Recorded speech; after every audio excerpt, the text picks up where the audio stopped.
paso y saludamos a Rocío Marcos, tesorera y delegada en Madrid de la Asociación Española del Síndrome de Ovarios Poliquísticos, AESOP. Muy buenas tardes.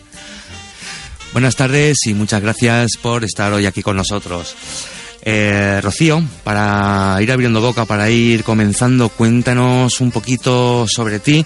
¿Cuándo te diagnosticaron a ti este síndrome de ovarios poliquísticos? Pues me diagnosticaron con 17 años.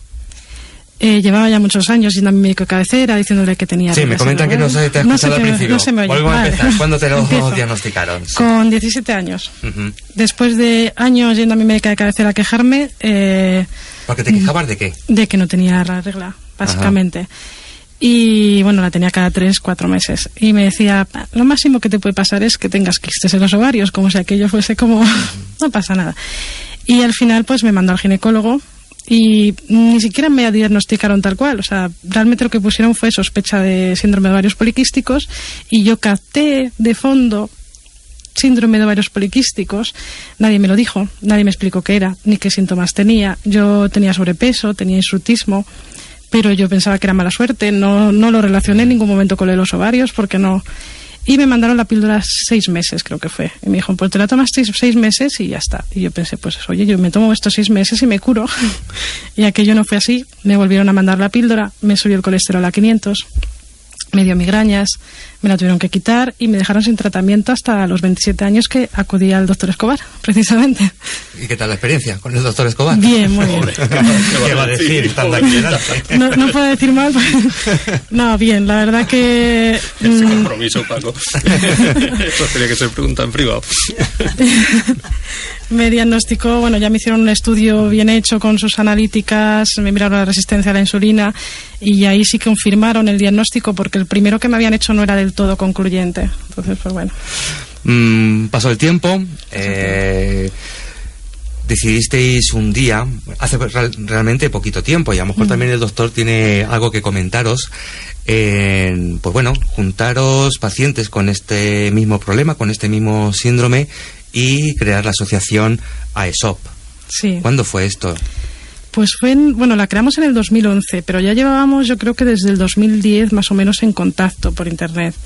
Y bueno, un día pues una de mis compañeras, que es de Murcia, dijo, he visto a un doctor en Madrid que investiga sobre el síndrome de ovarios poliquísticos. Lo he visto en internet.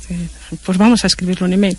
Y le escribimos un email y ya bueno, pues efectivamente empezamos a hablar con él. Él nos dijo, yo creo que si creáis una asociación de pacientes será más fácil, que hagáis un poco de presión, que se le dé más importancia, que se estudie un poco más, porque la mayoría de los médicos no tienen ni idea de lo que es. Y bueno, pues al final, poco a poco, nos metimos en el berenjenal y aquí estamos, llevamos ya 3 años. Por eso decía que el doctor Escobar tenía algo que ver, porque creo que fue quien las animó precisamente a asociarse para hacer un poquito más de fuerza. Sí, realmente fue así, y es una cosa necesaria, porque hoy en día, por mucho interés que ponga la mitad de lo que consiste la relación médico-enfermo, realmente si los enfermos no se organizan, no se asocian y no interactúan con las autoridades sanitarias, pues los fondos destinados a la investigación, incluso la asistencia de las enfermedades, son menores. Es una necesidad que tenemos y además es de gran ayuda para los propios enfermos el estar organizados y distribuir una información de calidad, porque permite a muchas personas salir antes de esa situación tan desagradable que nos ha descrito. Que sirva también de guía para otras pacientes que se encuentran en la misma situación. De hecho, hablando con el doctor antes, ya nos comentaba más o menos el porcentaje a que alcanza este síndrome de ovarios poliquísticos de la población femenina. ¿Cuántas asociadas tenemos ya? A ver, asociadas como con carné de socia estamos empezando ahora, sé que poquitas, pero en la página de Facebook somos ya 2.300, 2.400 personas. O sea, eso significa que ya el alcance empieza a ser importante, que por lo menos y visitas a la web, emails a diario, bueno, un boom, es continuo. Y yendo un poquito más al aspecto práctico, ¿qué se puede encontrar en la asociación? ¿Qué podemos encontrar en vuestra página web? ¿O qué ayuda y apoyo por vuestra parte podéis brindar a otras mujeres que se encuentren en esta situación? Pues básicamente información. La mayoría de la gente que viene no sabe lo que le pasa, no tiene muy claro cuáles son los síntomas, qué implicaciones tiene a corto o largo plazo. Entonces, pues básicamente lo que damos es información. También las ponemos en contacto con los médicos, pues la gente que es de Madrid suele acudir al doctor Escobar. Hay otros médicos de referencia que más o menos sabemos, que entienden o que tienen un buen trato con el paciente, y dependiendo también de lo que busquen. No es lo mismo una persona que busca regular sus síntomas que una persona que busca un embarazo, igual necesita otro tipo de especialista o de clínica.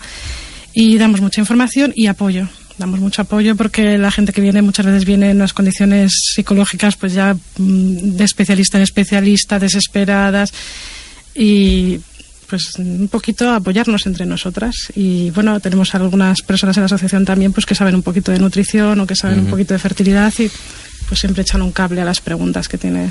Porque nos comentabas también antes que el tema de la nutrición es muy importante en vuestro caso. Sí. ¿Cómo de importante? Bueno, no sé si aquí el doctor Escobar está de acuerdo. No, siempre nos peleamos un poquito con eso. Pero bueno, nosotras sí que hemos comprobado que al hacer una dieta, digamos, no es una dieta en sí, sino lo que es la dieta mediterránea de toda la vida, pero teniendo un poquito de cuidado con no tomar harinas refinadas, con no tomar un exceso de azúcares, sí que se nota un gran cambio y una gran mejora en los síntomas. Y aparte en el sobrepeso, las personas que tienen sobrepeso, pero incluso personas que no tienen sobrepeso, cuando empiezan a cuidar lo que comen, suelen mejorar el acné, suele mejorar la alopecia. Yo, por ejemplo, empecé a tener reglas regulares a base de simplemente sin ningún tipo de medicación, simplemente bajando de peso. Luego volví a subir un poco y aquello se descontroló otra vez, pero bueno, que tiene una influencia. Aunque los médicos no siempre están de acuerdo, pero nosotros sí que hemos comprobado en nosotras mismas que obviamente la alimentación es fundamental. En ese sentido, sí que me gustaría comentar que no es que descartemos que eso sea cierto, lo que no hay es evidencia científica que apoye ese hecho. Hasta tal punto tenemos dudas de que eso sea así, que al menos el grupo de investigación que yo dirijo se ha planteado investigar si estas demandas, que son, además, no son exclusivas de la Asociación Española de Síndrome Poliquístico, sino que son repetitivas en todas las asociaciones de pacientes a lo largo y ancho de todo el mundo, tienen una base científica. Y ahora mismo el proyecto de investigación que estamos llevando a cabo más importante es valorar si es cierto que a determinados componentes de los alimentos, en este caso los carbohidratos más solubles, les influyen negativamente en las respuestas hormonales, metabólicas, inflamatorias y demás, más que otros componentes de los alimentos. Porque es posible que sea así. Lo único es que a fecha de hoy no hay demostración de que lo sea, que no es lo mismo. En cualquier caso, entiendo también que cuando se finaliza o se abandona esta dieta o este cuidado con la alimentación, obviamente, el propio hecho hormonal de la paciente hace que todo vuelva otra vez como esto estaba. Es un estilo de vida, o sea, no es una dieta. Exactamente. Mire, realmente es que uno de los tipos de síndrome de ovario poliquístico que hay está muy influido por la aparición de obesidad. Es decir, ese exceso de andrógenos en estas mujeres no es muy llamativo y solo se manifiesta cuando hay algo que lo desencadena, y en este caso es el aumento de peso. Y al revés, la pérdida de peso, por el mecanismo que sea haciendo dieta, sea cambiando los hábitos en la alimentación o incluso la cirugía de la obesidad, puede hacer que el síndrome deje de manifestarse, y es un factor fundamental. Es decir, lo que dice Rocío no es una cosa que desconozcamos. Se sabe sobradamente que la medida individual más eficaz en el tratamiento del síndrome poliquístico, sobre todo de cara a la fertilidad, es bajar de peso. Y además no es una bajada de peso muy llamativa, de la típica que tiene usted que perder 20 kilos, no. Con perder un 5 o un 10% del peso corporal, que pueden ser 5, 6, 8, 10 kilos, engancha otra vez la ovulación y se pueden reproducir sin mayor problema. Rocío, hablábamos también que recientemente, concretamente el pasado 25 de septiembre, la asociación, vuestra asociación, Asociación Española del Síndrome de Ovarios Poliquísticos, lo vamos a repetir, firmasteis un acuerdo con la clínica Ginemed de Sevilla, ¿no es así? Sí. Creo que tenemos al otro lado del teléfono hoy al doctor Pascual Sánchez, director médico de esta clínica, Ginemed de Sevilla. Muy buenas tardes, doctor. Hola, buenas tardes. Y muchísimas gracias nuevamente por volver a estar con nosotros en el programa. Muchas gracias a ustedes. Bueno, comentábamos eso, ese acuerdo firmado el pasado 25 de septiembre. ¿Cómo se ha llegado a este tipo de acuerdo? ¿Y en qué consiste? Sí, bueno, este tipo de acuerdos está enmarcado dentro de las acciones de la Fundación de Ayudas Sociales, en donde a través de diversos colectivos o diversas asociaciones, en este caso la de ovario poliquístico, entran dentro del área de acción que nosotros tenemos, que principalmente es la de salud reproductiva, y llegamos a encontrar unos puntos de acuerdo, unos puntos donde pensamos que podemos colaborar y darle un sentido a la labor que tiene la Fundación de formación y de ayuda social para entender determinadas patologías, determinadas cosas que afectan a la fertilidad de las mujeres y por tanto pues a la vida reproductiva. Porque bueno, tengo aquí en el dossier puesto sobre este acuerdo que unas de las medidas o de acciones que estáis llevando a cabo son consultorios por videoconferencia con los doctores de Ginebra, entiendo que doctores expertos en este tema, y la celebración anual de una jornada entre pacientes y expertos. Sí, vamos a ver. Uno de las demandas que tienen muchísimas veces los pacientes de cualquier patología, en este caso estamos hablando del ovario poliquístico, es poder acceder a especialistas de una manera sencilla. Muchas veces es por localizaciones en el territorio español, difíciles de poder acceder a ese especialista, y otras veces por la dificultad económica de poder hacerlo, porque nosotros trabajamos dentro de una clínica privada. Entonces, dentro de esta vía, lo único que hemos intentado hacer es ofertar una serie de consultas que, como las hacemos por vía Skype, pues son fáciles de hacer desde cualquier sitio, son gratuitas para los pacientes, y la Fundación lo que hace es que paga al médico para que realice esta serie de consultas y no le cueste nada a los pacientes. Entiendo que va dirigido principalmente, sobre todo, y por eso es bueno lo que comentamos de estar asociados a las asociadas precisamente de AESOP. Sí, en este caso es para las asociadas de AESOP, porque ellas son las que van a dar la clave a esta serie de pacientes que van a necesitar la consulta. Rocío, no sé si querías comentar algo. No, que sí que tenemos asociadas con su carnet de socio, su número de socio, y claro, las consultas pues irán dirigidas a ellas principalmente. Porque es un acuerdo que hace la Fundación con AESOP, por lo tanto, claro, es para las asociadas de AESOP. Evidentemente.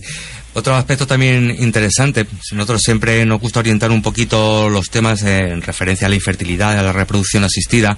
Sabemos que hablamos siempre de tratamientos caros, también ofrecéis descuentos a las asociadas con este problema. Bueno, vamos a ver, los tratamientos de reproducción asistida es verdad que hay algunos que son muy caros, pero hay otros que son muy baratos. Ahora yo estaba oyendo, antes de entrar yo en antena, como estábamos comentando, que simplemente a veces pérdidas de peso en determinado tipo de pacientes con un perfil especial logran que vuelvan a ovular y se consiguen embarazos de manera espontánea, y son tratamientos pues muy baratos porque los hace el paciente en su casa. Hay un abanico muy grande de tratamientos, sí es verdad que hay algunos caros, pero otros son realmente sencillos, asequibles y muy baratos. Pero sí, para cuando esos tratamientos a veces son necesarios, los tratamientos que tienen un coste más elevado, intentamos que a través de la Fundación y el acuerdo que tenemos con AESOP, pues tengan un descuento y unas ayudas especiales para soportar estos gastos. Si alguna paciente con este problema de SOP quiere ponerse en contacto con ustedes para estas consultas por videoconferencia o estas jornadas anuales, lo interesante supongo que es primero ponerse en contacto con la asociación, con AESOP, y a través de ellas canalizar todo el tema. Exactamente, esa sería la vía más adecuada. Pues muchísimas gracias, doctor Pascual Sánchez, por estar al otro lado del teléfono un día más, y enhorabuena por la labor. Bueno, muchísimas gracias a ustedes por la labor de difusión que hacen y esta labor tan importante de cara de formación a la sociedad y acercamiento de estos problemas que a muchísima gente le dan una gran ayuda el poderlo escuchar. Muchas gracias, hasta una próxima ocasión. Hasta luego, buenas tardes. Rocío, bueno, hemos visto que realmente lleváis poco tiempo, que me comentas que estáis empezando a repartir carnets de socias, etcétera, pero bueno, veo que estáis ya consiguiendo cosas y ya bastante organizadas. Bueno, hacemos lo que podemos. La verdad es que tenemos gente dentro de la asociación que vale muchísimo y claro, pues trabajamos gratis, pero trabajamos con mucho gusto para difundir el síndrome. Y bueno, de hecho uno de nuestros propósitos al crear la asociación es conseguir que se haga una clínica en la que haya una atención multidisciplinar, que haya un psicólogo, que haya un dermatólogo, que haya un ginecólogo y que haya un endocrino, porque como esto afecta a muchas cosas, pues si los médicos entre sí no se ponen de acuerdo, uno te dice que esto sí, el otro al final el paciente se ve un poco perdido. Uno de los problemas que nos comentaba ya el doctor. De hecho, cada uno realmente acude por sus síntomas. Llevamos años intentando que se haga ese tipo de unidad en nuestro hospital y la verdad es que no es fácil. Hoy en día el modelo de grupo multicolaborativo en la sanidad madrileña y española es lo que se llama el CESUR, Centro Servicio o Unidad de Referencia. Y la oportunidad o no de que exista un CESUR para determinada patología, y los hay, por ejemplo, enfermedades como la esclerosis múltiple, las metabolopatías congénitas, hay muchos tipos de CESUR, la permisividad para que se cree ese tipo de unidades para determinadas patologías depende del Ministerio de Sanidad. Por eso es muy importante que las asociaciones de pacientes interactúen con los medios adecuados y canalicen esas demandas. No solo los médicos, que estaríamos encantados de que nos permitieran hacer ese tipo de unidades, sencillamente porque nuestro trabajo se simplificaría muchísimo, sino para que las pacientes vean recompensado el esfuerzo en ese sentido y realmente el Ministerio de Sanidad sea consciente de que tiene que haber este tipo de unidades, porque luego además el ahorro económico es muy significativo. Evidentemente. Claro. Es muy significativo. Por eso yo creo, Rocío, que es el momento perfecto para que nos contéis, pues eso, cuáles son las principales demandas que desde la asociación, o cuáles son las metas que buscáis, principalmente de cara a las instituciones y a la gente que nos gobierna. Pues básicamente eso, que haya unidades multidisciplinares para tratar a la gente con síndrome de ovarios poliquísticos, que no se embaree la gente de un sitio para otro, que se dé apoyo de verdad, que la gente se le dé la información completa, porque la mayoría tienen la misma historia que tengo yo, fueron al médico, les dijeron que tenía esto, que no tenía ninguna importancia y que hiciera lo que les diera la gana con su vida, su dieta y todo lo demás, y que se tomasen la píldora hasta hasta que quisieran tener hijos. ¿Qué pasa? Que la píldora muchas veces no se tolera bien, tiene muchos síntomas secundarios, depresión, falta de líbido, mucha gente, pues incluso problemas vasculares, trombosis, la tienen que dejar. Y se encuentran con que de repente todos los síntomas que tenían y 300 más, porque tiene como una especie de efecto rebote, aparecen ¡brum! Y dicen, ¿y esto? Nosotros lo comparamos un poco con meter la basura debajo de la alfombra, ¿no? Estás allí años y años. Da un efecto rebote el hecho de la píldora. Sí, da efecto, no en todo el mundo, pero a la mayoría de la gente nos da un efecto rebote. Yo, por ejemplo, engordé como 10 kilos en cuestión de 2-3 meses, una barbaridad, me empezó a salir pelo por todos lados. O sea, y no tenía tantos síntomas antes de tomarla como después de dejarla. O sea, que a veces sí que luego se regula, ¿no? Con el tiempo ya todo va volviendo a su cauce, pero al principio te llevas un susto diciendo, pero bueno, ¿esto qué ha pasado? Y bueno, pues apoyo y comprensión, que no le quiten importancia, que no le digan a la gente que no pasa nada. Igual que se le da importancia al colesterol o se le da importancia a otras patologías que suponen un riesgo cardiovascular. El síndrome de ovarios poliquísticos también lo puede suponer en muchas ocasiones y no se informa a las pacientes de esto. Y riesgo de diabetes tipo 2 y otras muchas cosas. Y bueno, que haya más información en general y que haya más comprensión por parte de los médicos, incluso por el médico de cabecera, porque es 1 de cada 10 mujeres, no es un síndrome raro, es una cosa muy común. Doctor Escobar movió un poquito la cabeza cuando hablábamos del efecto rebote de la píldora. Es que es muy pro píldora.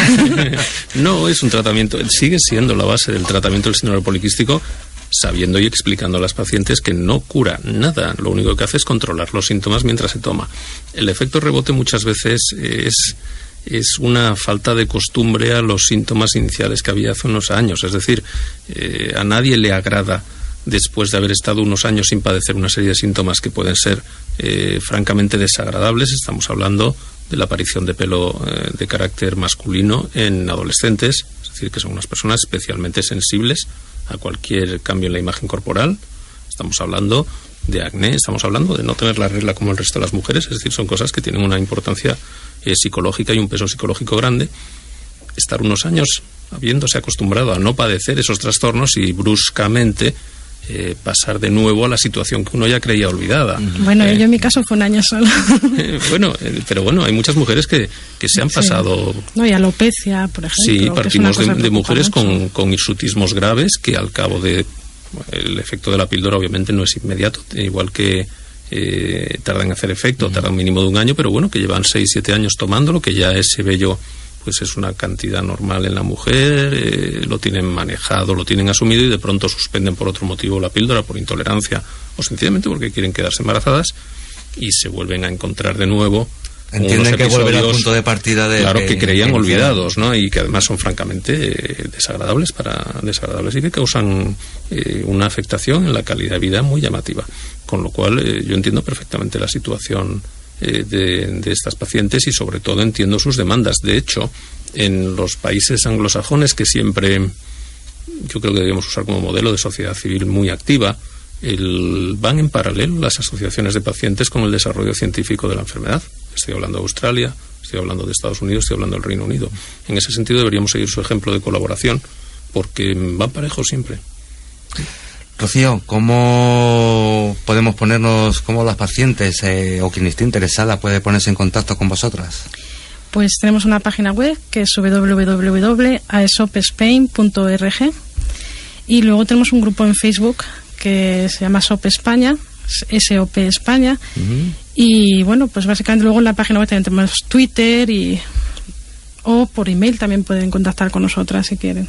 O sea, que entiendo que sois activas en las redes sociales, que es lo que se lleva hoy en día, y que a través de vuestra página web se puede contactar tranquilamente con vosotros, incluso encontrar también información relativa a todo esto. A tratamientos, a nutrición, a síntomas, todo lo que necesiten saber lo tenemos. aesopspain.org, esa es vuestra dirección. Sí. Pues muchísimas gracias, Rocío, muchísimas gracias, Quería doctor. comentar una cosita antes de... la semana que viene, el día 15 de noviembre, a las 4 de la tarde, vamos a estar en Invitra, precisamente hablando un poco de ese estilo de vida que sería adecuado al síndrome de ovarios poliquísticos. Es una charla gratuita, creo que es en Avenida América, en el Hotel Meliá, pues si alguien quiere pasarse, que la voy a dar yo, así que... Estupendo. Invitra, por cierto, que tendremos aquí a su organizadora el miércoles que viene para hablarnos de esta feria, segunda edición de la Feria Invitra, este año en Madrid, el año pasado fue en Valencia. Y bueno, interesante por lo menos el ir a echar un vistazo por allí, ir a escucharte y a ver qué consejos nos das sobre calidad de vida. En el fondo es lo que al final todos vamos buscando, sobre todo cuando hemos hablado que no se trata de una enfermedad tal cual. O sea que vamos en busca de esa calidad de vida. Muchísimas gracias, Rocío, muchísimas gracias, doctor.